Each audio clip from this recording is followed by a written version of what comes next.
Hi everyone! Welcome to this video essay. We propose to argue that GDP, taking position as a macroeconomic index around the world, operates as a country classification mechanism, excludes some activities that could be economical, and plans a future linked to development. Today, we are going to talk about these three main concepts. First, some of central concepts are the universal notion. Second, the development idea. And the last one, the discourse constructions. So, let's go!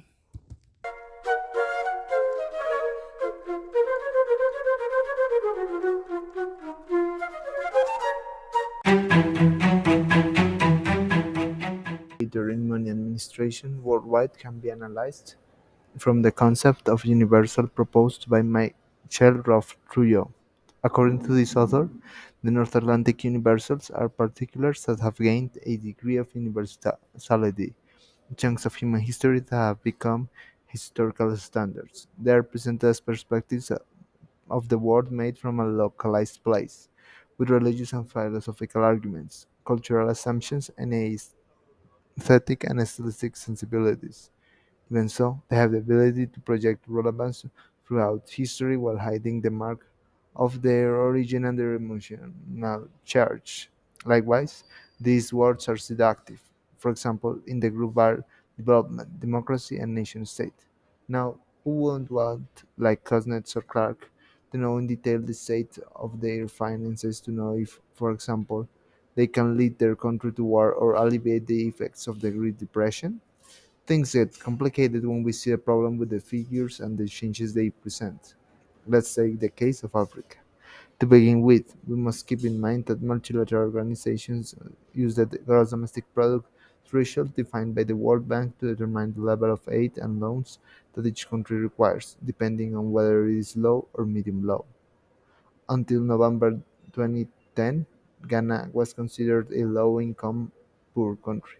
However, between November 5 and 6, GDP increased by 60% due to a change in the weights components used by the statistical agency to measure this indicator. Suddenly, the country became low middle income, surpassing all of South America since the 1993 parameters were no longer used. Other countries followed this example: Nigeria in 2014, its GDP increased by 89%, only for including changes due to areas of impressive growth, such as telecommunications and Nollywood, Nigerian Hollywood. Kenya, another country with a hot mobile technology sector, increased its GDP by 25% through statistical reviews. Now, there is also a case of China, which, although it added 3.4% to its GDP calculations, has not wanted to adopt the international parameter of the system national accounts to increase its GDP even more because the government does not want to be seen as a rich country. These cases demonstrate that, on both sides, GDP can be used to reinforce or undermine an idea regarding a questionable classification about countries with outdated measurement systems or not adapted to Western standards, like China. Ultimately, what Trujillo proposes allows us to understand the political levels of GDP in different discourses that influence the collective conception of wealth worldwide. As we mentioned, exclusion of certain services was integral to the mechanism of GDP. Defined by Murphy as an index measuring all goods and services produced within a domestic economy, it encompasses income and production. But which goods and services does it measure? Before we dig into that, we need to understand that GDP as a universal does not describe the world. It gives a vision of the world. This selection process inherently involves choice, guided by criteria such as taxable activities and capital movement. So, GDP includes these activities, but there are more activities that come to mind when thinking of labor, right? Well, Murphy explains that they are included in the extra economic box, family life included. This is where on-wage labor was placed and it was excluded. So, we would ask, what is the problem with that exclusion? Let's go back to Trujillo's universals. They have the power to silence their own history, and in doing so, creating otherness. This helps define their own universal. In the case of GDP, defining what on which labor is helps legitimize wage labor and defines what labor is and what it isn't. Let's examine one piece of propaganda of the Second World War and a piece of advertisement of the 50s. The first is called We Can Do It, a piece that reflects the iconic Rosie the River Rat, a figure that encouraged women to join the workforce. In this poster, we can see working outside of the home as something desirable. In contrast, in the second, while the headline suggests that machines prepare meals for families, the reality depicted is a woman likely in the kitchen, unseen, doing the meal preparation and setting the table. And we can imagine how she probably does this every day. These images shows us labor, but at the same time hides it in front of our eyes. Another characteristic of a universal. And even though we cannot conclude that this is the reason why this type of labor was excluded from the GDP, rather that this exclusion was epistemological when deciding what was an economic activity, it does allows us to see how it works as a silence mechanism. It reinforces the nature as what it is, labor. Exclusion naturalizes unwage labor as an inherent duty, hiding that it actually sustains life. The material consequences of this exclusion include economic dependency and poor labor conditions for caregivers. Imagine the impact if unwage labor had been included in GDP from its inception. I call this session as in the official discourses construction exist hidden faces too. To beginning with, Timothy Mitchell has analyzed that Egypt's economy problem has been exposed in unofficial discourses from supported by technical interpretations.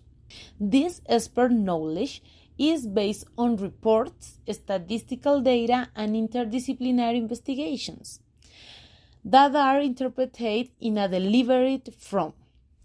That's how it expands until becoming apparently certainly reality. SpongeBob memes can explain it better.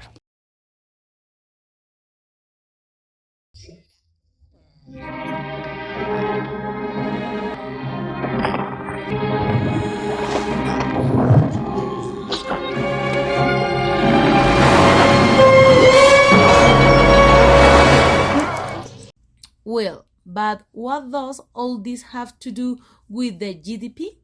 In this case, similar things happens too, and it is widely explained by author Michelle Murphy. First, discourses is constructed and is installed globally from a narrative that exposes some aspects but omits others too. Second, is legitimated through an expert knowledge. And finally, is necessary an analysis from an historical perspective. Get back to SpongeBob to understand it.